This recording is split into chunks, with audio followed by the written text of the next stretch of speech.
Så nu skal vi give os i kast med noget helt andet. Vi skal over en helt anden boldgade, som man siger. Vi skal nemlig synge en meget gammel irsk folkesang for jer. Og et meget specielt akkompagnement ligger der her i orkestret. Og vi måske vil også bemærke, at hvorfor holder en meget lækker rytme. Ja, jeg rømmede mig lige, fordi jeg gerne have dig til at sige det igen. Det var nemlig noget vrøvl. Prøv det igen. Nej, hvorfor holder en meget lækker rytme? Ja, så hørte jeg rigtigt. Det kan man ikke sige. Jeg har lige sagt det. Jamen, det er forkert. Jeg er altså nødt til at påtale din lemfældige omgang med sproget. Prøv, hør nu lige her. Du kan ikke sige, hvorfor holder en lækker rytme. Du kan sige, hvorfor holder han en lækker rytme, eller hvorfor holder en lækker rytme. Man kan ikke sige, hvorfor Hold nu op, Godfred Boglært. Jamen, der mangler... Hvad var det, jeg sagde? Du sagde, hvorfor holder en lækker rytme. Det gør han nemlig. Hvem? Hvorfor? Hvorfor? Du kan lige så godt droppe det der, Anders, han forstår det ikke. Nå nej, du var der ikke i går aftes. Nå, det er derfor, fordi Preben, da du gik i går aftes, ikke? Ja. Da du var gået, så sad alle vi andre og hyggede os.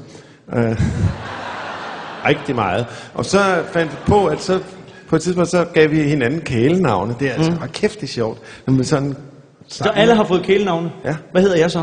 Preben Christensen. Ja, altså, det er nok klar over, men det er jo ikke noget kælenavn. Og hvis man siger det, kælen, ikke? Preben Christensen.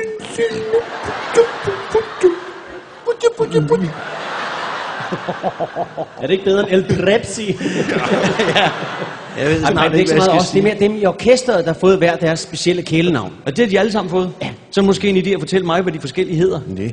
Hvorfor ikke det? Nej, det går ikke. Hvorfor? Det går ikke, Preben, for det er nogle mærkelige navne. Og hvad så? Nej, det kan du ikke finde ud af. Hvis ikke du har været med til at finde på dem, så kan du ikke finde ud af det. Det er da noget frøl. Selvfølgelig kan det. Kom Vil nu du gerne med. lære det? Ja, selvfølgelig. Skal du også love, man skal høre godt efter? Ja, hvis der er noget, jeg hører, så er det efter. Godt. Hvem spiller trommer? Hvad spiller saxofon? På bas, det ved jeg ikke. Jamen, det er jo det, jeg gerne vil vide. Det er det, han står og fortæller dig, ikke? Hvem spiller trommer? Hvad spiller saxofon? På bas, det ved jeg ikke. Jo, men hvem spiller trommer? Ja. Jamen, ved du, hvad han hedder? Ja. Ham, der spiller på trommer. Ja. Altså mandens navn. Hvem? Ham, der spiller på trommer. Hvem? Trommeslageren. Hvem? Ham, der spiller på trommer. Hvem spiller på trommer? Hvorfor spørger du mig om det? Jeg spørger dig ikke, jeg fortæller dig det. Hvem spiller på trommer? Jamen, jeg spørger dig, hvem spiller på trommer. Det er mandens navn. Jamen, så fortæl mig det.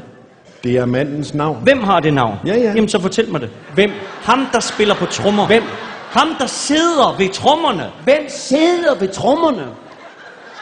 Okay, vi har en trommeslager, ikke? Ja. Hvem er det? Ja. Når trommeslageren får sin løn hver måned, hvem får så pengene? Hver en øre.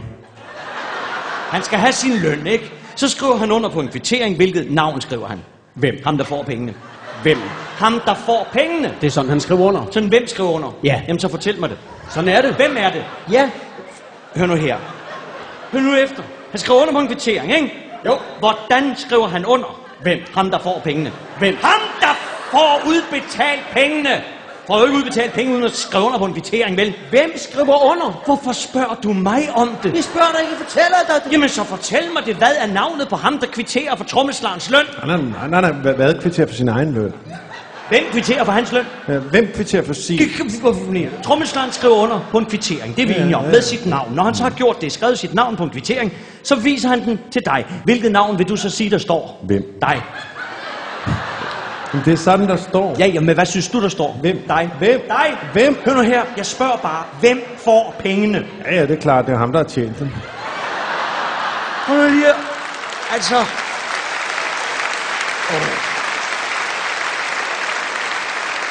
Prøv at høre her.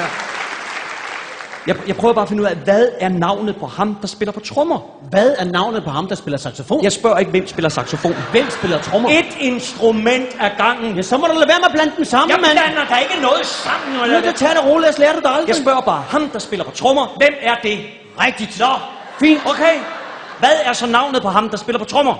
Hvad er navnet på ham, der spiller saxofon? Jeg spørger ikke, hvem spiller saxofon. Hvem spiller trommer? Det ved jeg ikke. Han spiller bas. Det er ikke ham, vi snakker om.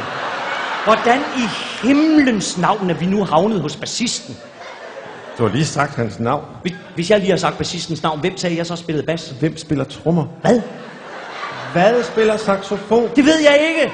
Han spiller bas. Så er vi henne ved bassisten igen. Ja. Okay, godt med. Vi bliver lige hos ham et øjeblik. Okay, hvad vil du gerne vide? Hvem spiller bas? Hvorfor bliver du ved med at sige, hvem spiller bas? Hvad siger jeg? Hvad spiller saxofon? Hvem spiller saxofon? Hvem spiller trommer? Det ved jeg ikke. Han spiller bas. Okay. Så Ja. Så har vi... Så har vi også en guitarist. Ja. Hvad hedder han så? Hvorfor? Jeg synes bare lige, jeg vil spørge. Jeg synes bare lige, vil sige det. Jamen, så sig det. Hvorfor? Fordi jeg gerne vil vide det. Hvem spiller guitar? Hvem spiller trommer? Lad være med at blive ved med at stå og sige det. Hvad er navnet på ham, der spiller guitar? Preben, hvad er navnet på ham, der spiller saxofon? Jeg spørger ikke, hvem spiller saxofon. Hvem spiller trommer? Det ved jeg ikke. Han spiller bas. Okay, fortæl mig så guitaristens navn. Hvorfor? Fordi... Nej, han spiller keyboard. Okay, så nok fint. Har vi så også en... Ja, det har vi. Vi har vel også en første trompetist. Det har vi. Vil I fortælle mig, hvad han hedder? I morgen. Hvorfor vil I ikke fortælle mig det i dag? Det vil vi også godt. Jamen, så gør det. I morgen. Nå, hvad tid? Hvad til hvad? Ja, hvad tid i morgen? Vil I fortælle mig, hvem spiller første trompet? Hør nu her, hvem spiller ikke første trompet?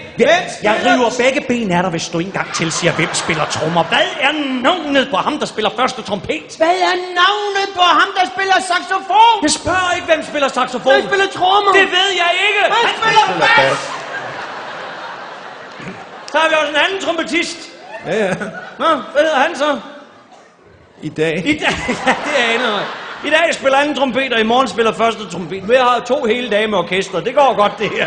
Det man siger, okay, i morgen begynder forspillet. Jan dirigerer. Alle de andre, de sætter ind. Bas, guitar, saxofon. Men før vi begynder at synge, så er der en, der skal holde rytmen. Og derfor giver jeg tegn til hvem. Bravo, Preben. Det er det første rigtige, du har sagt endnu. Jeg aner over... Jeg har ingen...